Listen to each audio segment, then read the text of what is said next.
अनेकता में कैसे एकता है। अर्थात ये जगत तो दिख रहा है, यहाँ अनेक है। तुम, मैं, या कहूँ 800 करोड़ मनुष्य, अरबों प्राणी, पर्वत, वृक्ष, ये तो दिख रहा है यहाँ पर भिन्न भिन्न है, अर्थात अनेक है।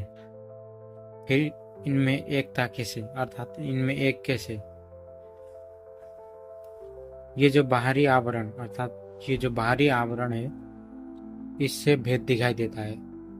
उदाहरण के लिए, अगर आप एक समुद्र से आप एक लोटा जल निकालिए, उसी तरह गिलास में निकालिए, या कहूँ घड़ा में निकालिए, या बोतल में निकालिए, वो घड़ा और वो आकार का फर्क दिखेगा, क्योंकि उसमें जल जो समाया है, उस बर्तन में जो जल समाया हो है वो जल एक ही है, लेकिन दिखने में उसके आकार रंग रूप से वो भिन्न दिखेगा, अर्थात भिन्न दिखती है। इसी तरह हमारे रंग रूप आकार से वो भिन्न दिखता है, अर्थात ये समस्त जगत, पशु प्राणी, पेड़ पौधे, सभी में ये भिन्न दिखते हैं।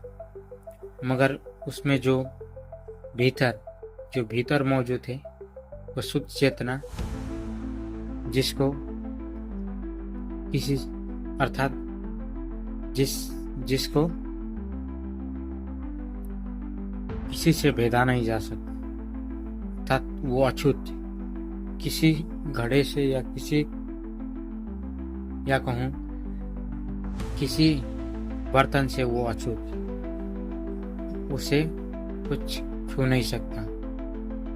वो शुद्ध चेतना सबके भीतर, पत्थर, पर्वत, पहाड़, नदी, नाला, या कहूँ जीव जंतु, प्राणी, मनुष्य, सभी में वो शुद्ध चेतना विद्यमान है, अर्थात वो यही है अनेकता में एकता। उदाहरण के लिए, गन्ने में हजारों करोड़ों गन्ने अलग अलग है, लेकिन जो रस उसमें बहता है वो एक ही है, अर्थात उसका स्वाद मीठा ही है। इसी तरह जो अनेक दिखते हैं, यहाँ अनेक हजारों करोड़ों दिखते हैं जीव जंतु प्राणी, वो केवल मटके का, अर्थात घड़ा, बाहरी आवरण का फर्क है। जो उसमें शुद्ध चेतना बैठी है, वो न